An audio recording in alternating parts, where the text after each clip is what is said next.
छोटी सी किराने की दुकान, लकड़ी की शेल्फ, बोतलों और डिब्बों से भरी हुई। बाबा असलम सफेद दाढ़ी, हल्का कुर्ता पायजामा पहने मुस्कुराते हुए ग्राहकों से मिलते हैं।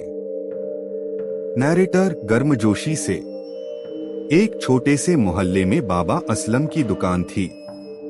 ये सिर्फ एक दुकान नहीं थी, ये मोहब्बत और बरकत का घर था।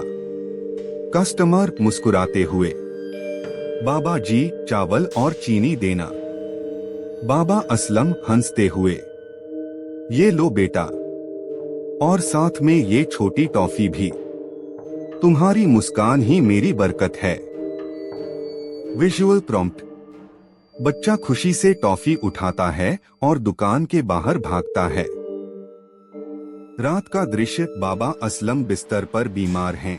बेटा नियाज पास बैठा है, लेकिन एक दिन वक्त बदल गया। बाबा असलम बीमार हो गए और दुकान की जिम्मेदारी उनके बेटे नियाज के कंधों पर आ गई। अगर मैं हर किसी को टॉफी देता रहा तो दुकान खाली हो जाएगी। अब्बू ने जो किया वो ठीक था, मगर मैं ऐसा नहीं कर सकता। वही दुकान, मगर अब वहाँ सन्नाटा है।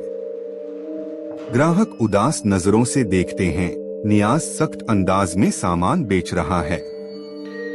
बच्चा मासूमियत से, भैया एक टॉफी दे दो ना। सख्ती से, टॉफी चाहिए तो पैसे दो, यहाँ फ्री में कुछ नहीं मिलता। धीरे धीरे वो दुकान जो हंसी और मिठास से भरी थी, सुनसान होने लगी। ग्राहक कम होते गए और बरकत जैसे कहीं गुम हो गई। एक बुजुर्ग ग्राहक दुकान में आता है, सामान उठाता है और नियाज की तरफ देखता है। गंभीर अंदाज में, बेटा तेरे वालिद की असली तिजारत चावल और चीनी में नहीं थी। उनकी असली तिजारत मुस्कान और अपनापन था। जो देता है, असल में वही पाता है। ये अल्फाज नियाज के दिल में गूंज उठे। उस रात वो सोचता रहा, क्या बरकत का राज सिर्फ एक टॉफी थी? अगली सुबह नियाज दुकान में पहली ग्राहक को सामान के साथ एक टॉफी और हल्की सी मुस्कान देता है। उम्मीद भरे स्वर में, उस एक मुस्कान ने सब कुछ बदल दिया।